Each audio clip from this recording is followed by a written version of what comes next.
Welcome back to another Gaming Memories video, and here we're actually having a look at ATV Quad Power Racing that was released around the year 2000 on the PlayStation.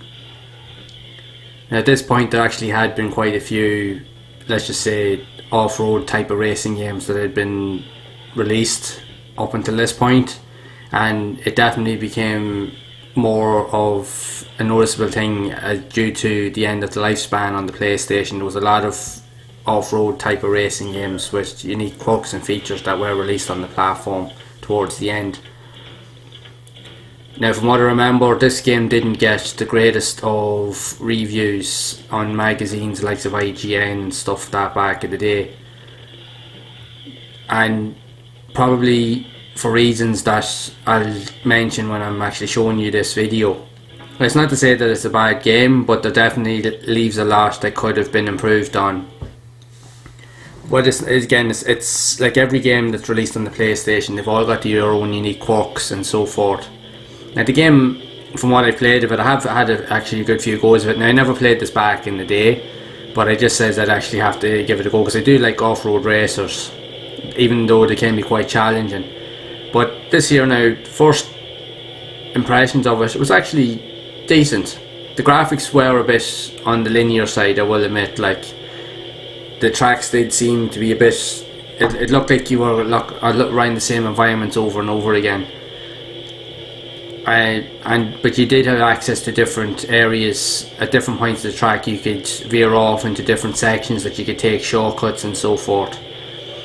The one major gripe I will say about this game is, for no apparent reason at any point during the race, the bike would literally just fling the driver off into the air for no apparent reason, even if you haven't really even hit a bump, or if you've come in contact with another car, or even sometimes you haven't even done anything at all. It just literally will just completely fling you off, as you can see pretty much there. It just, yeah, it takes, that does take a bit of getting used to. But once you get the hang of the game, it actually isn't actually a bad game. It's actually a decent enough game. Once you can figure it out and you can put up with the little niggles and the little glitches and so forth here and there, you actually will get a little bit of enjoyment out of it. But again, you just need to have a bit of patience when you're playing it, because that will actually happen a lot. I found that in my first few goes, that it's just you're crashing for no reason. But once I got the hang of it, then it actually wasn't too bad. I actually started to enjoy it a little bit more. But again, the tracks, they seem a little bit basic in terms of what they're offering, but it is what it is. A lot of these games are usually like that anyway, like, so it's just simplistic in its nature, even if it does take a little bit more to get used to the game mechanics and so forth, and just hope that it doesn't throw you off your bike at every random occasion. You'll be pretty much good to go. But it's, as you can see again, it's happened there for no reason, so it's kind of a weird kind of idea. I don't know whether it's just down to the mechanics, I don't know. But again, a lot of these games back in those early days, again, they would have been experimenting with different things and different ideas, so it's hard to always get it right. They can't always get it perfect every time. But if you enjoy these type of games, it definitely would be worth a go, even if it's just a casual type of playthrough that you're looking to have, like say just for a few, like for a couple of hours, or even if say if you were playing it over a weekend or something like that, it would be worth actually having a go. Again, just to experience these type of games. That's what I'm all about here with this channel. It's just to experience these type of games, regardless of whether they're good or not so good. Like I always mention, every game on the platform is unique in its own way, and even games that are difficult, you will find a way to get around them to some degree, and you get some level of enjoyment out of them. And it's not to say this is actually a bad game. It's actually not. Once you get the hang of it, it's actually not a bad actual game. You'll actually enjoy it. There are better games, I will admit, on the platform. That's the one thing I will say. But again, like the graphical style does come across as a bit samey in most parts. But again, I do like the actual style of it, and when you get a good run at it at the tracks, you actually can get ahead fairly quickly, and you can win the race is decent enough without too much of a hassle. Once again, taking into consideration the game doesn't throw you off the bike at every opportunity, and you'll actually start to enjoy it a little bit more. But again, you just need a bit of patience, that's all really with these type of games. So you have actually access to, like, say, different game modes. You have a championship where you can unlock extra features and progress further, unlock different tracks and so forth, and you can unlock new bikes and all that type of stuff. And then you have access to, like, time trials and multiplayer aspects as well.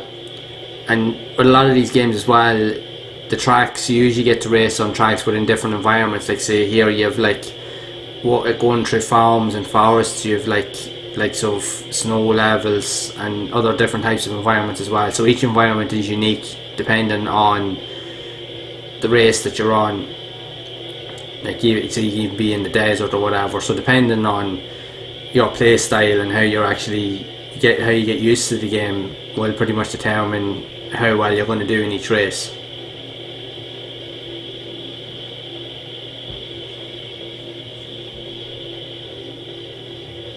So as you can see here, it's taking a little while, but I am, even though I'm crashing a lot, but I am starting to get the hang of it. It's taken me a few tries to get the hang of it. Now, I will admit, I never played this back in the day. That was the thing. Like, again, there's a lot of games on the PlayStation, like I said, like I keep saying, that I've never got to experience. So I'm making it my goal with this channel to try and experience as many of them as I can, and actually just bring everybody along on that journey as well, so that you can actually see them for yourselves. You can see what you think, and you can know whether you actually like them or not. And even there could be games here that a lot of you out there may not have ever heard of or even seen in action before. So even at that's a cool thing in itself. So at least you'll get exposure and you'll be able to experience all these other games that the PlayStation had to offer back in the day. Again, because there was a lot of unique games on this system that were actually really, really good. Again, some probably not so good, but they all had their own unique characteristics and play styles. So there was something for everybody, pretty much. You'd always find that with the console. That's what I loved about it. And even going back to, like, my original experiences, I remember, like, even when playing games, and I thought they were brilliant. And I have to say, like there has been games I played on it, like, as time went on, that probably weren't so good, but I always found that if I stuck with it enough, I'd eventually be able to master it to some degree. I'd be able to deal with it some way or form. There hasn't been many games, I will admit, on the system that I never managed to fully complete that were too difficult beyond what I was able to play. There was a few from what I remember, but again, you were able to get so far, and then sometimes, you know yourself, but it's just the same. Sometimes the games can be just a little bit too difficult. But I never really experienced a game that was completely just excruciating to a point that you just couldn't totally play it. But then I haven't played all the games on the system either.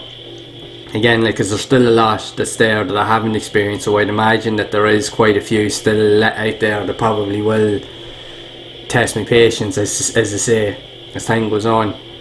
But again, I'll bring on that challenge as and when I get to it in the future with all these games. But again, as I've been playing this here now, I've actually started, as you can see, to master slightly. I think it's just a case of, apart from, like, the glitches and stuff like that, once you learn the layout of the tracks and know where all the corners are and know how to approach all the different situations, you can actually start to master it. And as you can see here, you can take different routes, and some routes actually will actually benefit you more so than others. They'll actually give you shortcuts as well, so that'll help you to increase your lap times and even get further ahead from the competition and that as well. So just make sure playthrough is just that little bit easier.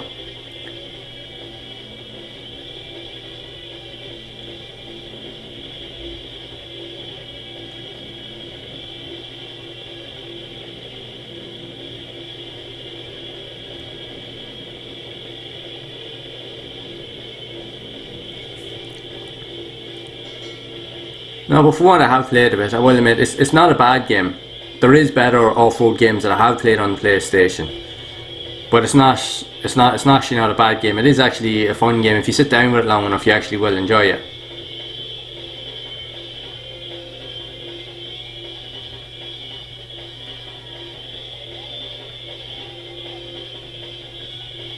So if it's definitely something you're into, and you're into off-road racing games, and you're even looking for different experiences yourself in terms of these type of games to actually look into, definitely feel free to go and have a look at this and see what you think for yourself. You may enjoy it, you may not, it's totally up to yourself, but it is worthwhile actually having that experience, at least giving it a go and see what you think for yourself. Because again, you might find a hidden gem too, and you might actually enjoy it as well. You may be able to find games that you didn't think were even possible that were available, and you might actually grow to really like them. Because again, like, the PlayStation has so much to offer, and even to this day it still has a ton of games available that you can get access to. So that's what I'm doing, so I highly recommend that you do the same.